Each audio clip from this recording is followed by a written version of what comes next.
Hi, I'm back. I'll be reading chapter 23 of Harry Potter and the Order of the Phoenix. Chapter 23 Christmas on the Closed Ward. Was. This why Dumbledore would no longer meet Harry's eyes? Did he expect to see Voldemort staring out at them? Afraid, perhaps, that the violet green might turn suddenly to scarlet with cat-like slits for pupils. Harry remembered how the snake-like face of Voldemort had once, at once forced itself out of the back of Professor Quirrell Potter's head, and he ran his head over the back of his own, wondering what it would feel like if Baltimore burst out of his skull. He felt dirty, contaminated, as though he were carrying some deadly germ unworthy to sit on the underground train back from the hospital with innocent, clean people whose minds and bodies were free of the taint of Baltimore. He had not merely seen the snake, he had been the snake. He knew it now. He knew it now. And then a truly terrible thought occurred to him, a memory bubbling to the surface of his mind, one that made his insides wither, and squirm like serpents. What's he? What's he after apart from followers? Stuff he can only get by stealth like a weapon, something he didn't have last time. Last time. I'm the weapon, Harry thought, and it was as though poison were pumping through his veins, chilling him, bringing him out in a sweat as he swayed with the train through the dark tunnel. Through the dark tunnel. I'm the one Baltimore's trying to use.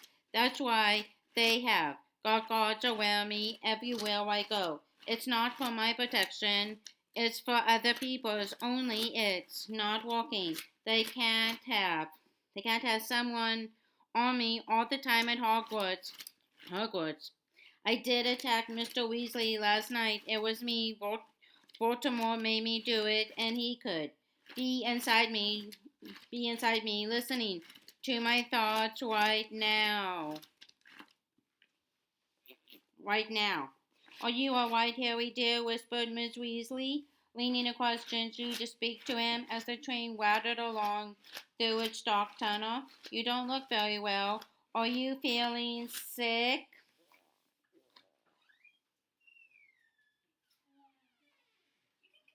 Okay.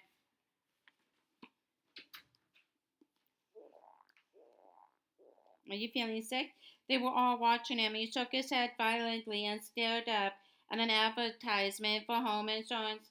Harry dear, are you sure you're all right? Said Miss Weasley in a worried voice as they walked around the unkept patch of grass in the middle of Grimmauld Place. You look ever so pale.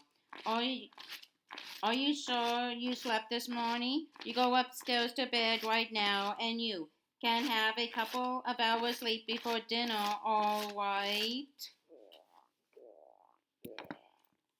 All right? He nodded. There was a ready-made excuse not to talk to any of the others, which was precisely what he wanted. So when she opened the front door, he proceeded straight past the trolls like umbrella stand and up the stairs and hurried into his and Ron's bedroom. Here he began to pace up and down, past the two beds and Phineas Potter's empty portrait, his brain teeming and seething with questions and ever more dreadful ideas. Ideas. How had he become a snake? Perhaps. He was an ANIMAGUS. No, he couldn't be. He would know. Perhaps Baltimore was an ANIMAGUS. Yes, thought Harry. That would fit. He would turn into a snake, of course, and win. He's possessing me. Then we both transform. That still doesn't explain how come I got to London and back to my bed in the space of about 5 minutes though. But then, Voldemort's about the most powerful wizard in the world, apart from Dumbledore. Dumbledore. It's probably no problem at all to him to transport people like that. Like that. And then with a terrible stab of panic, he thought, but this is insane. If Voldemort's possessing me, I'm giving him a clear view into the headquarters of the Order of the Phoenix right now. He will know who's in the order and where Sirius is. And I have hard loads of stuff. I certainly have. Everything Sirius told me the first night I was here. There was only one thing forward. He would have to leave Grimmauld place right away. He would spend Christmas at Hogwarts without the others, which would keep them safe over the holidays at least. But no, that wouldn't do. There were still plenty of people at Hogwarts to MAIM and Angel. What if it was Seamus, Dean, or Neville next time? He stopped his pacing and stood staring at Phineas Professor's empty train. A leaden sensation was settling in the pit of his stomach. He had no alternative. He was going to have to return to Privet Drive, cut himself off from other wizards entirely. Entirely. Well, if he had to do it, he thought there was no point hanging around, trying with all his might not to think how the Dursleys were going to react when they found him on the doorstep 6 months earlier than they had expected. He strode over to his trunk, slammed the lid shut and locked it, then glanced around automatically for Hedwig before remembering that she was still at Hogwarts. Well, her cage would be one less thing to carry. He seized one end of his trunk and had dragged it halfway toward the door when a sneaky voice said, running away, "Are we?"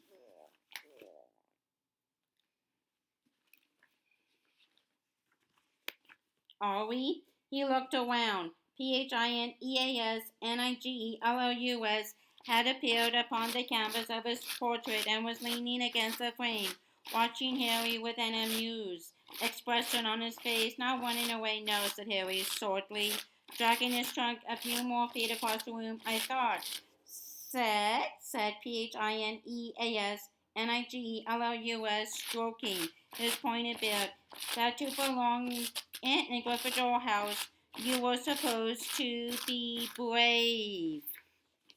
It looks to me as though you would have been better off in my own house. We Slytherins are brave, yes, but not stupid. For instance, given the choice, we will always choose to save our own necks." "It's not my own neck I'm saving," said Harry tersely, tugging the trunk over a patch of particularly uneven, moth-eaten carpet right in front of the door. "Oh, I see," said Phineasnigellus, still stroking his beard.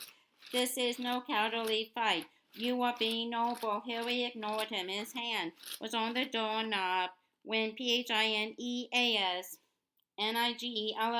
said lazily, "I have a message for you from Albus Dumbledore." Harry spun around.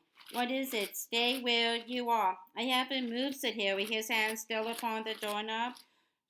"So what's the message?" I have just given it to you, dolt," said Phineasnigellus smoothly. "Dumbledore says, stay where you are." "Why?" said Harry eagerly, dropping the end of his trunk. "Why does he want me to stay?" "What else did he say?" "Nothing whatsoever." Nothing whatsoever, said Phineas, raising a thin, black eyebrow as though he found Harry impertinent. Harry's temper rose to the surface, like a snake rearing from long grass. He was exhausted. He was confused beyond measure. He had experienced terror, relief, and then terror again in the last 12 hours, and still Dumbledore did not want to talk to him. So that's it, is it? He said loudly. Stay here. That's all anyone could tell me after I got attacked by those Dementors too. Just stay put. Why are the grown-ups sort it out, Harry? We won't bother telling you anything though, because your teeny little brain might not be able to cope with it. To cope with it. You know, said Phineas, even more loudly than Harry, this is precisely why I loathe being a teacher. Young people also infinitely convinced that they are absolutely right about everything. About everything. Has it not occurred to you, my poor puffed up Pin and J, that there might be an excellent reason why the headmaster of Hogwarts is not confiding every teeny detail of his plans to you? To you? Have you never paused while we're feeling hard down by to note that following Dumbledore's orders has never yet led you into harm? No, no. Like all young people, you are quite sure that you alone feel and think. You alone recognize danger. You alone are the only one clever enough to realize what the Dark Lord may be planning. Bye. Maybe planning. He is planning something to do with me then, said Harry swiftly. Did I say that? Said Phineas, idly examining his silk gloves. Now, if you will excuse me, I have better things to do than to listen to adolescent agonizing. Good day to you. Good day to you. And he strolled into his frame and out of sight. Fine. Go then, Harry bellowed at the empty frame, and tell Dumbledore thanks for nothing. Thanks for nothing. The empty canvas remained silent, fuming. Harry dragged his trunk back to the foot of his bed and threw himself face down upon the moth-eaten covers, his eyes shut, his body heavy and aching. He felt he had journeyed miles and miles. It seemed impossible that less than 24 hours ago Chu Chang had been approaching him under the mistletoe. He was so tired he was scared to sleep. Yet he did not know how long he could fight it. Dumbledore had told him to stay. That must mean he was allowed to sleep, but he was scared. What if it happened again? He was sinking into shadows. It was as though a film in his head had been waiting to start. He was walking down a deserted corridor toward a plain, black door, past rough stone walls, porches, and an open doorway onto a flight of stone steps leading downstairs on the left. He reached the black door, but could not open it. He stood gazing at it, desperate for entry. Something he wanted with all his heart lay beyond, a prize beyond his dreams. If only his skull would stop wrinkling, then he would be able to think more clearly.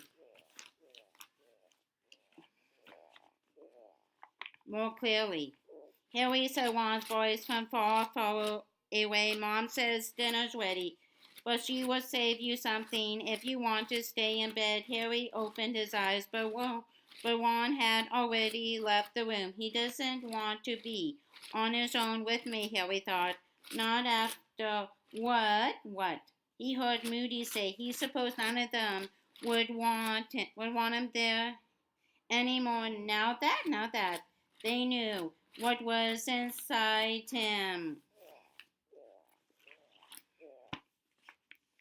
What was inside him. He would not go down to dinner. He would not inflict his company upon them. He turned over onto his other side and after a while dropped back off to sleep, waking much later in the early hours of the morning with his insides aching with hunger and Ron snoring in the next bed. Squinting around the room, he saw the dark outline of PHINEASNIGLOUS standing again in his portrait, and it occurred to Harry that Dumbledore had probably said PHINEASNIGLOUS to watch over him in case he attacked somebody else.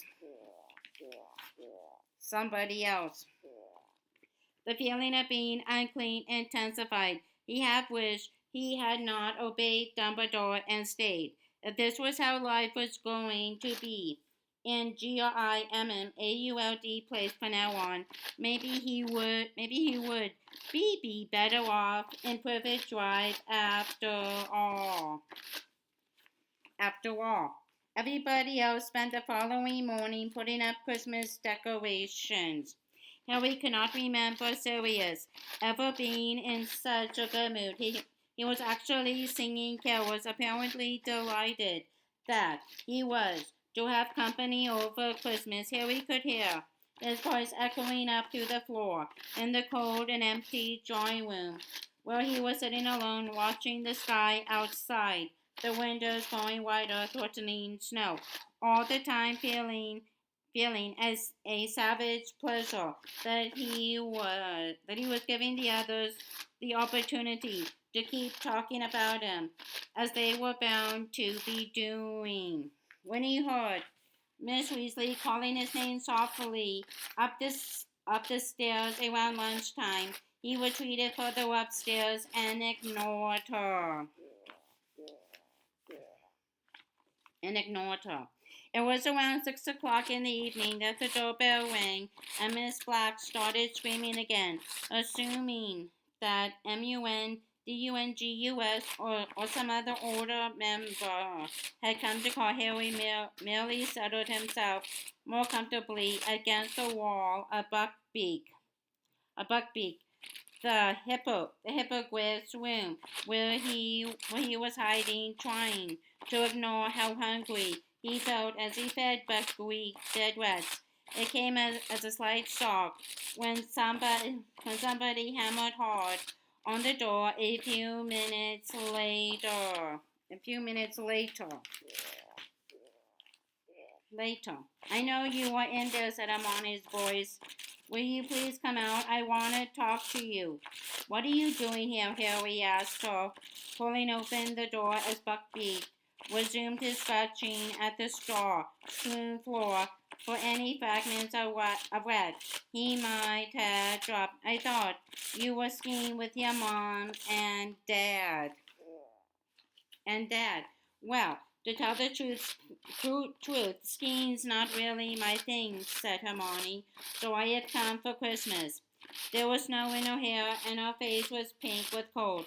But don't tell Ron that I told him.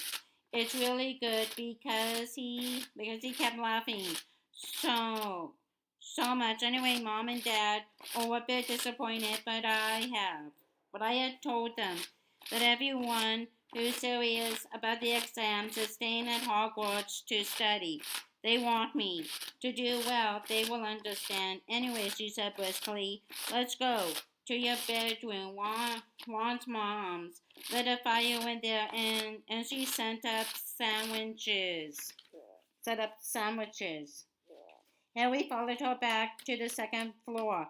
When he entered the bedroom, he was rather surprised to see both Ron and Gingy waiting for them, sitting on one's bed. Sitting on one's bed. I came on the night bus ceremony, Emily pulling off her jacket before Harry had time to speak. Dumbledore told me what had happened first thing this morning, but I had to wait for Tom to end officially before setting off Umbridge. It's already livid that you lot disappeared right under her nose, even though Dumbledore told her, told her Mr. Weasley was in St. M-U-N-G Potter's and he'd given you all permission to visit. So, she sat down next to Ginger and the two girls and Ron looked up at Harry. How you feeling? Asked Hermione. Fine, said Harry stiffly. Oh, don't lie, Harry, she said impatiently. Ron and Ginger say you have been hiding from everyone since you got back from St. M-U-N-G Potter's. They do they, said Harry, glaring at Ron and Gingy. Ron looked down at his feet, but Gingy seemed quite unabashed. Well, you have, she said, and you won't look at any of us. It's you lot who won't look at me, said Harry angrily. Maybe you are taking it in turns to look and keep missing each other, suggested Hermione, the corners of her mouth twitching. Very funny, snapped Harry, turning away. Oh, stop feeling all misunderstood, said Hermione sharply. Look, the others have told me what you overheard last night on the extendable ears. Yeah, growled Harry, his hands deep in his pockets as he watched the snow, now falling thickly outside. All been talking about me, have you? Well, I am getting used to it. We wanted to talk to you, Harry, said Gingy, but as you have been hiding ever since we got back, I didn't want anyone to talk to me, said Harry. He was feeling more and more nettled. Well, that was a bit stupid of you, said Ginger angrily, seeing as you don't know anyone but me who's been possessed by you know who, and I can tell you how it feels. Harry remained quite still as the impact of these words hit him. Then he wheeled around.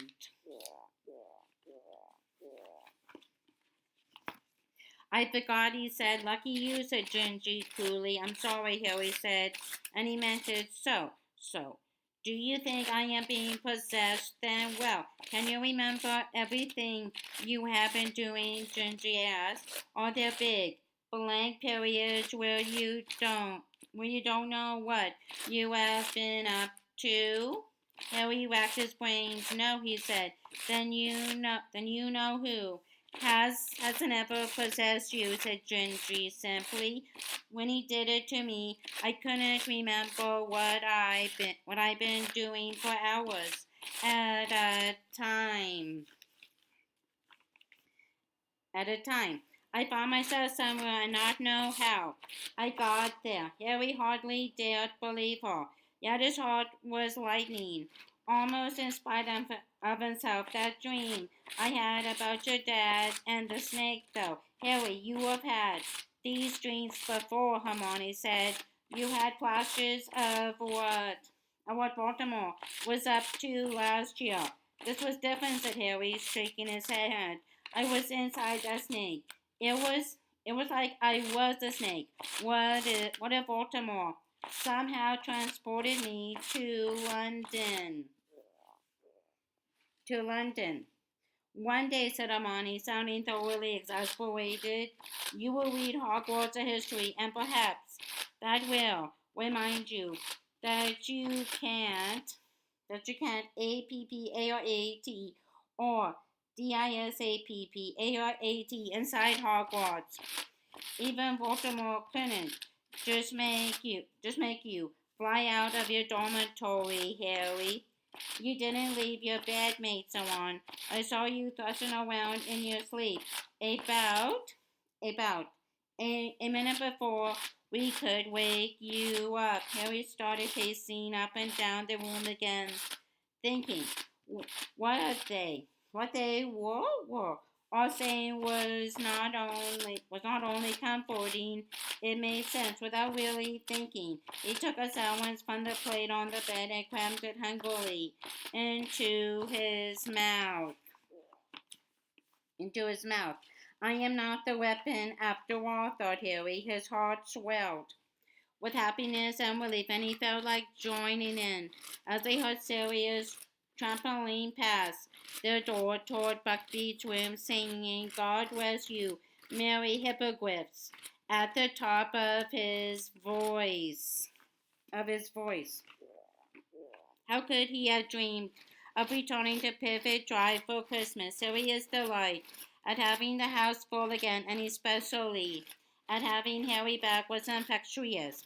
He was no longer the sullen host of the summer. Now he seemed determined-minded that everyone should enjoy themselves as much, if not more, than they would have done at Hogwarts, and he worked tirelessly in the run up to Christmas Day, cleaning and decorating with the help, so that by the time they all went to bed on Christmas Eve, the house was barely recognizable. The tarnished chandeliers were no longer hung with cobwebs, but with garlands of holly and gold and silver streamers. Magical snow glittered in heaps over the threadbare carpets. A great Christmas tree obtained by MUNDUNGUS and decorated with live fairies blocked Sirius' family tree from view, and even the stuffed elf heads on the hall wore feather Christmas hats and beards. Harry awoke on Christmas morning to find a stack of presents at the foot of his bed, and one already halfway through opening his own rather larger pile. Good haul this year, he informed Harry through a cloud of paper. Thanks for the broom compass. It's excellent. Beach, Hermione. She's got me a homework planner. Harry sorted through his presents and found one with Hermione's handwriting on it. She had given him too a book that resembled a diary, except that it said things like "Do it today, or later you will pay" every time he opened a page. Sirius Lupin had given Harry a set of excellent books entitled "Practical Defensive Magic and Its Use Against the Dark Arts," which had support moving color illustrations of all the counter jinxes and hexes. It described. Harry flicked through the first volume eagerly. He could see it was going to be highly useful in his plans for the DA. Hagrid had sent a Fury Brown wallet that had things which were presumably supposed to be an anti-theft device, but unfortunately prevented Harry putting any money in without getting his fingers ripped off. Tonk, as puffy as his present, was a small working model of a fireboat, which Harry watched fly around the room, wishing he still had his full-size version. Ron had given him an enormous box of ever flavor beans, Mr. and Miss Weasley, the usual hand-knitted jumper, and some mince pies and Dobie, a truly dreadful painting that Harry suspected had been done by the elf himself. He had just turned it upside down to see whether it looked better that way when, with a loud crack, Fred and George Appared at the foot of his bed. Merry Christmas, said George. Don't go downstairs for a bit. Why not, said Mom. Mom's crying again, said Fred heavily. Percy sent back his Christmas jumper without a note, added George. Hasn't asked how Dad is, or visited him, or anything. We tried to comfort her, said Fred, moving around the bed to look at Harry's portrait. Told her Percy's, nothing more than a HUMONGOUS pile of rat droppings. Then he walks at George, helping himself to a chocolate frog. So Lupin took over. First let him chill. Pull up before we go down for breakfast, I reckon. What's that supposed to be anyway? Asked Fred, squinting at Dobie's painting.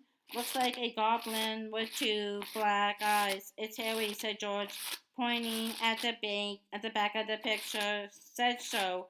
On the back, good likeliness, said Fred, grinning. Harry threw his new homework diary at him. It hit the wall opposite and fell to the floor where it said happily, if you have dotted the i's and crossed the t's, then you may do whatever you please. Whatever you please. They got up and dressed. They could hear various inhabitants of the house calling Merry Christmas to each other. On their way downstairs, they met Hermione. Thanks for the book, Harry, she said happily. I have been wanting that new theory, a new apology for ages, and that perfume is really unusual one. No problem, so on. What's that for anyway? He added, nodding at the neatly wrapped present she was carrying. Kreachr, said Hermione brightly. It had better not be close, so on warmly. You know what Sirius said. Kreachr knows too much. We can't. Set him free. It isn't close, said Hermione. Although, if I had my way, I'd certainly give him something to wear other than that filthy old rag. No, it's a patchwork quilt. I thought it would brighten up his bedroom. What bedroom? Said Harry, dropping his voice to a whisper as they were passing the portrait of Sirius' mother. Well, Sirius says it's not so much a bedroom, more a kind of den, said Hermione. Apparently, he sleeps under the boiler in that cupboard off the kitchen. Miss Weasley was the only person in the basement when they arrived there. She was standing at the stove and sounded as though she had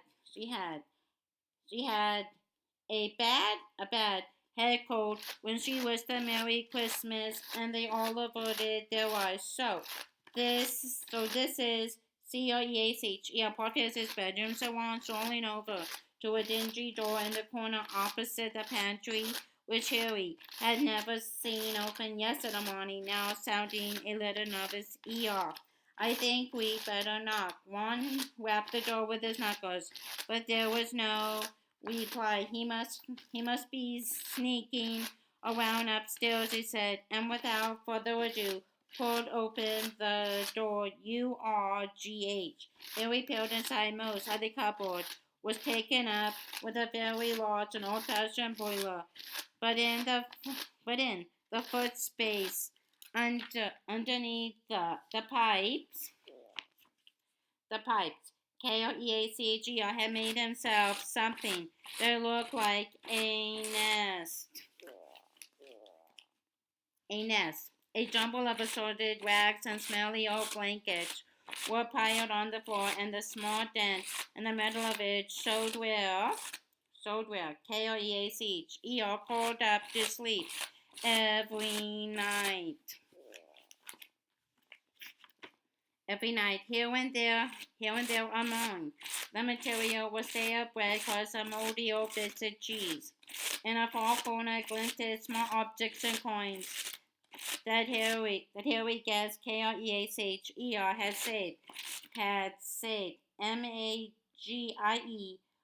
Maggie from Sirius porch of the house, and he had also managed to retrieve the silver-framed family photographs that Sirius had thrown away over the summer. The glass might be shattered, but still, the little black and white people inside them peered heartily up at him, including he felt a little jolt in his stomach. The dark, heavy-lidded woman whose trial he had witnessed in Dumbledore's pensive, Bellhatrix, Lee Strange. By the looks of it, hers was Kreacher, Potter's favorite photograph. He had placed it to the fore of all the others, and had mended the glass clumsily with spello tape.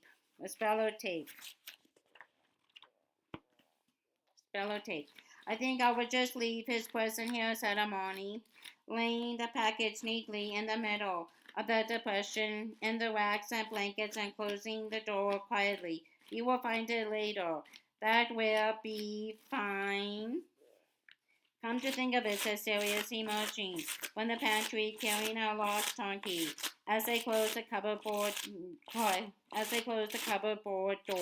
has anyone actually seen Kreacher lately? I haven't seen him since the night we came back here, said Harry. You were ordering him out of the kitchen, yes, said Sirius, frowning. You know, I think that's the last time I saw him too. He must be hiding upstairs somewhere. He couldn't have left, could he? Said Harry. I mean, when you said out, maybe he thought you meant get out of the house. No. House. Can't leave unless they are given clothes. They are tied to the family's house, said Sirius. They can leave the house if they really want to, Harry contradicted him. Dobby did. He left them out for us too, to give me warnings. 2 years ago, he had to punish himself afterward, but he still managed it. Sirius looked slightly disconcerted for a moment, and said, I will look for him later. I suspect I will find him upstairs crying his eye out over my mother's old bloomers or something. Of course, he might have crawled into the airing cupboard and died, but I mustn't get my hopes up. Fred, George, and Ron laughed. Hermione, however, looked reproachful. Once they had the Christmas lunch, the Weasleys and Harry and Hermione were planning to pay Mr. Weasley another visit, escorted by Mad-Eye and Lupin. MUNDUNGUS turned up in time for Christmas pudding and trifle, having managed to borrow a car for the occasion, as the Underground did not run on Christmas Day. The car, which Harry doubted very much, had been taken with the knowledge or consent of its owner, had a similar enlarging spell put upon it as the Weasleys' old Ford Anglia, although normally proportioned outside, 10 people with MUNDUNGUS driving were able to fit into it quite comfortably. Miss Weasley hesitated at the point of getting inside. Harry knew that her disapproval of MUNDUNGUS was battling with her dislike of traveling without magic. Finally, the cold outside and her children's pleading triumphed, and she settled herself into the back seat between Fred and Bill with good grace. The journey to St. Potter's was quite quick, as there was Very little traffic on the roads. A small trickle of witches and wizards were creeping fugitively up the otherwise deserted street to visit the hospital. Harry and the others got out of the car and MUNDUNGUS drove off around the corner to wait for them. They strode casually toward the window where the dummy in green nylon stood, then one by one stepped through the glass. Stepped through the glass. The reception area looked pleasantly festive. The crystal orbs, that illuminated Saint MUNG participants had been turned to red and gold so that they became gigantic, glowing Christmas BAUBLES. Holly hung around every doorway, and shining white Christmas trees covered in magical snow and icicles glittered in every corner, each topped with a gleaming gold star. It was less crowded than the last time they had been there, although halfway across the room here we found himself shunted aside by a witch with a walnut jammed up her left nostril. Her left nostril. Her left nostril. Family argument. He smoked a blondie witch behind the desk. You are the third I have seen today. Spell damage, fourth floor. They found Mr. Weasley propped up in bed with the remains of his turkey dinner on a tray in his lap and a rather sheepish expression on his face. Everything all right, Arthur? Asked Miss Weasley after they had all greeted Mr. Weasley and handed over their presents. Fine, fine, said Mr. Weasley a little too heartily. You, haven't seen Healer, SMETH, have you? No, said Miss Weasley suspiciously. Why? Nothing, said Mr. Weasley airily, starting to unwrap his pile of gifts. Well, everyone had a good day. What did you all get for Christmas? Oh, Harry, this is absolutely wonderful. Wonderful. For he had just opened Harry's gift of fused wire and screwdrivers. Miss Weasley did not seem entirely satisfied with Mr. Weasley's answer. As her husband leaned over to shake Harry's hand, she peered at the bandaging under his nightshirt. Arthur, she said with a snap, in a voice like a mouse trap, you have had your bandages changed. Why have you had your bandages changed a day early, Arthur? They told me they wouldn't need doing until tomorrow. Until tomorrow. What? Said Mr. Weasley, looking rather frightened and pulling the bed covers higher up his chest. No, it's nothing. It's I. He seemed to deflate under Miss Weasley's piercing gaze. Well, now don't get upset, Molly, but AUGUSTUSPYE had an idea. He's the trainee healer, you know. Lovely young chap, and very interested in complementary medicine. I mean, some these old muggle remedies. Well, they are called stitches, Molly, and they work very well on muggle wounds. On muggle wounds. Miss Weasley let out an ominous noise somewhere. Between a shriek and a snarl, Lupin strolled away from the bed and over to the werewolf, who had no visitors and was looking rather wistfully at the crowd around Mr. Weasley.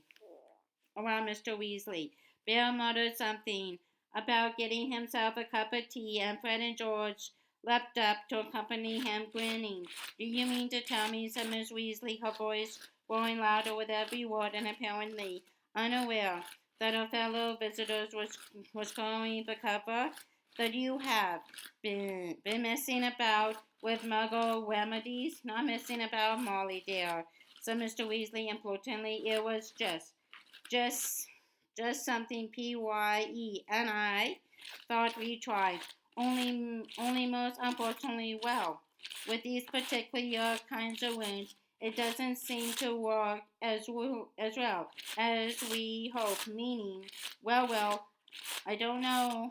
I don't know whether you know what what stitches are. It sounds as though you have been trying to sew your skin back together, said Miss Weasley with a snort of mirthless laughter. But even you, Arthur, wouldn't be that stupid. That's stupid. I fancy a cup of tea too, said Harry, jumping to his feet. Hermione wanted Gingy, almost pointed to the door with him. As it swung closed behind them, they heard Miss Weasley shriek, "What do you mean?" "That's the general idea. Typical Dad," said Ginny, shaking her head as they set off up the corridor. "Stitches, I ask you. Well, you know, they do work well or not." "Magical wound," said Hermione fairly. "I suppose something in that snake's venom dissolves them or something. I wonder where the tea room is." "Fifth floor," said Harry, remembering the sign over the welcome witch's desk. They walked along the corridor through a set of double doors and found a rickety staircase lined with more portraits of Utah-looking healers. As they climbed it, the various healers called out to them, diagnosing odd complaints and suggesting horrible remedies. One was seriously affronted when a medieval wizard called out that he clearly had a bad case of SPATTERGROID. "And what's that supposed to be?" he asked angrily, as the healer pursued him to 6 more portraits, shoving the occupants out of the way. "'Tis the most grievous affliction of the skin, young master, that will leave you pockmarked, and more gruesome even then. You are now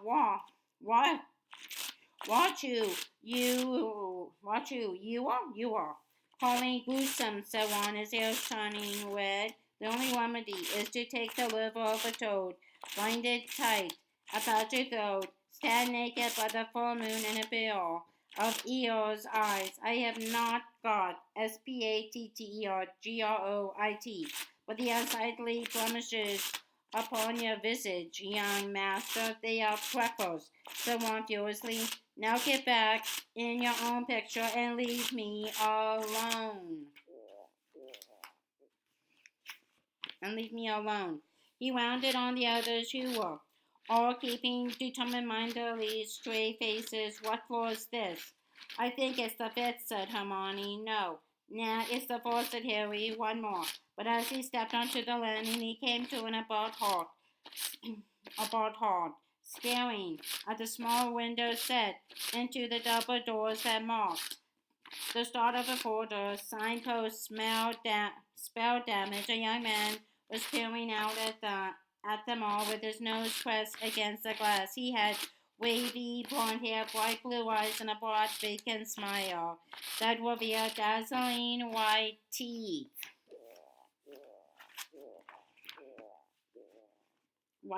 "Blimey," said Ron, also staring at the man. "Oh my goodness," said Hermione, suddenly sounding breathless. "Professor Lockhart." Their ex-defense against the dark arts teacher pushed open the doors and moved toward them, wearing a long lilac dressing gown. "Well, hello there," he said. "I expect you'd like my autograph, would you?" "Hasn't changed much, has he?" Harry muttered to Gingy, who grinned. "How are you, Professor?" said Ron, sounding slightly guilty. It had been Ron's malfunctioning wand that had damaged Professor Lockhart's memory so badly that he had landed here in the first place, though, as Lockhart had been attempting to permanently wipe Harry and Ron's memories at the time. Harry's sympathy was limited. was limited. I'm very well indeed, thank you, said Lockhart exuberantly, pulling a rather battered peacock feather quill from his pocket. Now, how many autographs would you like? I can do joined up writing now, you know, We don't want any at the moment, thanks, Sir Ron, raising his eyebrow with Harry, who asked Professor, should you be wandering around the quarters? Shouldn't you be in a ward? The smile faded slowly from Lockhart's face. For a few moments he gazed intently at Harry. Then he said, haven't we met? Oh, yeah, we have, said Harry. You used to teach us at Hogwarts. Remember? Teach, repeated Lockhart, looking faintly unsettled. Me, did I? And then the smile reappeared. And then the smile reappeared upon his face so suddenly. It was rather alarming. Taught you everything you know, I expected. Well, how about those autographs then? Shall we say a round dozen? You can get them to all your little friends then, and nobody will be left out. Will be left out. But just then a head poked out of a door at the far end of the corridor, and a voice said, Gilroy, you naughty boy, where have you wandered off to? A motherly looking healer, wearing a tinsel wreath in her hair, came boasting up the corridor, smiling warmly at Harry and the others. Oh, Gilroy, you have got visitors, how lovely. And on Christmas Day, too. Do you know he never gets visitors, poor lamb? And I can't think why he's such a sweetie. Aren't you? Aren't you? We are doing autographs, Gilroy told the healer with another glinting smile. They want loads of them. Won't take no for an answer. I just hope we have got enough photographs. Listen to him, said the healer, taking Lockh's arm and beaming fondly at him as though he were a precious 2-year-old. He was rather well known a few years ago. We very much hope that his liking for giving autographs is a sign that his memory might be coming back a little bit. Will you step this way? He's in a closed ward. You know, he must have slipped out while I was bringing in the Christmas presents. The doors usually kept locked. Not that he's dangerous, but she lowered her voice to a whisper. Bit of a danger to himself, bless him. Doesn't know who he is, you see, wanders off and can't remember how to get back. It is nice of you to have come to see him. To see him. Also one gesturing uselessly at the floor above. Actually, we were just but the healer was smiling expectantly at them, and once feeble mutter of going to have a cup of tea trailed away into nothingness. Into nothingness. They looked at one another rather hopelessly and then followed Lockhart and his healer along the corridor. Let's not stay long, Ron said quietly. The healer pointed her wand at the door of the JANUSTHICKEY ward and muttered, ALOHOMO, all right. The door swung open and she led the way inside, keeping a firm grasp on Gilroy's arm until she had settled him into an armchair beside his bed.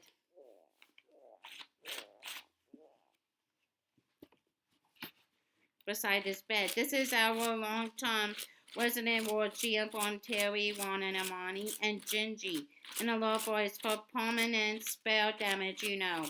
Of course, with intensive remedial, memorable potions and charms, and a bit of luck, we can produce some improvement. Gilroy does seem to be getting back some sense of himself, and we have seen a real improvement in Mr. Bode. He seems to be regaining the power of speech very well, though he isn't speaking any language we recognize yet. Well, I must finish giving out the Christmas presents. I will leave you all to chat.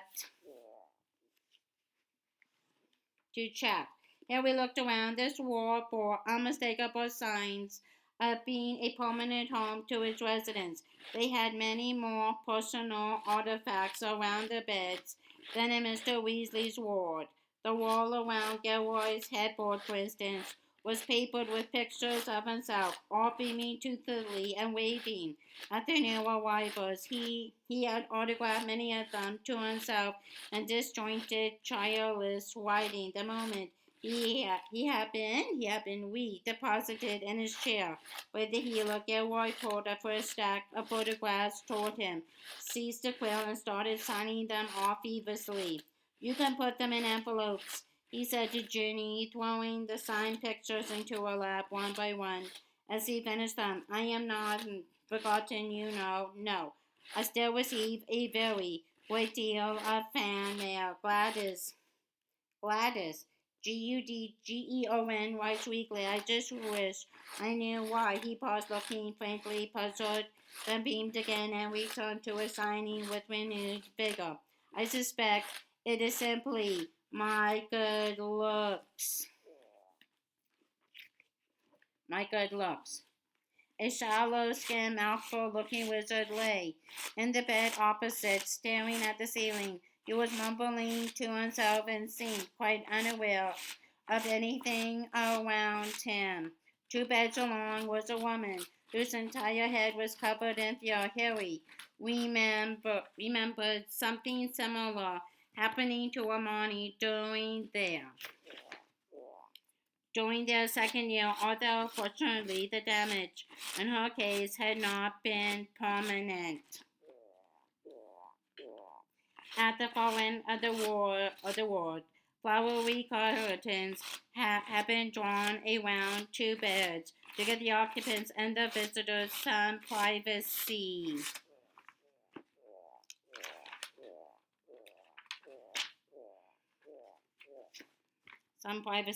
Here you are, Agnes, said the healer brightly to the furry-faced woman, handing her a small pile of Christmas presents. See, not forgotten, are you?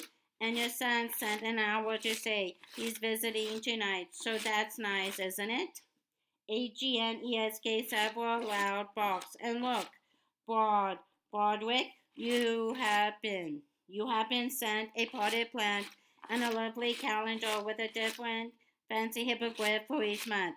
They will brighten things up, won't they? Said the healer, busting along to the mumbling man, setting a rather ugly plant with long, swaying tentacles on the bedside cabinet and fixing the calendar to the wall with her wand. And, oh, Miss Longbottom, are you leaving already?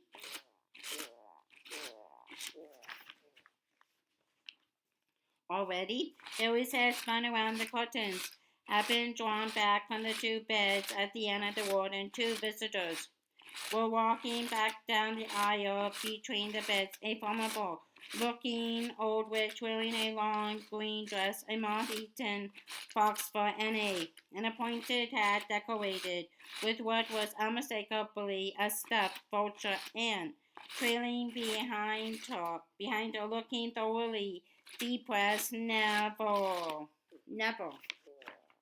With a sudden rush of understanding, Harry realized who the people in the embeds must be. He cast around widely for some means of distracting the others so that Neville could leave the ward unnoticed and unquestioned. But Ron had looked up at the sound of the name Longbottom too, and before Harry could stop him, had called Neville. Neville jumped and cowered as though a bullet had narrowly missed him. It's us, Neville, said Ron brightly, getting to his feet. Have you seen? Lockhart's here. Who have you been visiting? Friends of yours, Neville, dear? Said Neville's grandmother, graciously bearing down upon them all.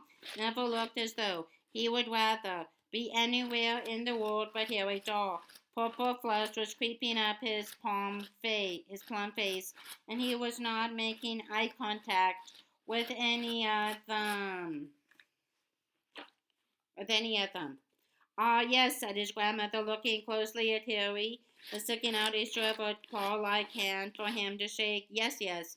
I know who you are, of course. Neville speaks most highly of you. Eeyore thinks that Harry, shaking hands. Neville did not look at him, but surveyed his own feet, the color deepening in his face all the while. And you two are clearly Weasleys. Miss Longbottom continued, offering her hand regularly to Ron and Gingy and Ton. Yes, I know your parents not well, of course, but fine people, and you must be Hermione Granger. Hermione looked rather startled. That Miss Longbottom knew her name, but shook hands all the same. Yes, never told me all about you. Helped him out of a few sticky spots, haven't you? He's a good boy, she said, casting a sternly appraising look down her rather bony nose at Neville. But he hasn't got his father's talent, I'm afraid to say. And she jerked her head in the direction of the two beds at the end of the ward, so that the staff vulture on her head trembled alarmingly. What's the one looking amazed? Harry wanted to stamp on Ron's foot, but that sort of thing was much harder to bring off unnoticed when you were wearing jeans rather than words. Is that your dad down the end, Neville? Who's this? Said Miss Longbottom sharply. Haven't you told your friends about your parents, Neville? Neville took a deep breath, looked up at the ceiling, and shook his head. Harry could not remember ever feeling sorry for anyone, but he could not think of any way of helping Neville out of the situation. Well, it's nothing to be ashamed of, said Miss Longbottom angrily. You should be proud, Neville, proud. They didn't give the health and the sanity, so their only son would be ashamed of them, you know. I'm not ashamed, said Neville very faintly, still looking anywhere but at Harry and the others. Ron was now standing on tiptoe to look over at the inhabitants of the two beds. Well, you have got a funny way of showing it, said Miss Longbottom. My son and his wife, she said, turning heartily to Harry, Ron, Hermione, and Gingy, were tortured into insanity by you know whose followers. Hermione and Gingy both clapped their hands over their mouths. Ron stopped craning his neck to catch a glimpse of Neville's parents and looked mortified. They were warriors, you know, and very well respected within the wizarding community. Miss Longbottom went on. Highly gifted, the pair of them. Ah, yes, Alistair. What is it? What is it? Neville's mother had come edging down the ward in her nightdress. She no longer had the plump, happy looking face Harry had seen in Moody's old photograph of the original Order of the Phoenix. Her face was thin and worn now. Her eyes seemed overlarge, and her hair, which had turned white, was wispy and dead looking. She did not seem to want to speak, or perhaps she was not able to, but she made timid motions toward Neville, holding something in her outstretched hand. Again, said Miss Longbottom, sounding slightly weary. Very well, Alistair. Very well, Neville. Take it, whatever it is. But Neville had already stretched out his hand, into which his mother dropped an empty Judas pulling gum wrapper. Very nice, dear, said Neville's grandmother, in a falsely cheery voice, patting his mother on the shoulder, but Neville said quietly, Thanks, Mom. His mother trotted away, back up the ward, humming to herself. Neville looked around at the others, his expression defiant, as though daring them to laugh, but Harry did not think he'd ever found anything less funny in his life. in his life. We better get back, sighed Miss Longbottom. Join our long green gloves. Very nice to have met you all. Neville, put that wrapper in the bin. She must have given you enough of them to paper your bedroom by now. But as they left, Harry was shocked. He saw Neville slip the wrapper into his pocket. The door closed behind them. I never knew, said Hermione, who looked tearful. Nor did I, said Ron. Rather hoarsely, nor me, whispered Gingy. They all looked at Harry. I did, he said glumly. Dumbledore told me, but I promised I wouldn't mention it. That's what Bellatrix. Lestrange. God sent. God sent to Azkaban for using the CRUCIATUS course on Neville's parents until they lost their minds. Bellatrix. Lestrange did that, whispered Hermione, horrified. That woman's. That woman, Kleacher, Porphyrias, got a photo of in his den. There was a long silence, broken by Lockhart's angry voice. Look, I didn't learn joined up writing for nothing, you know.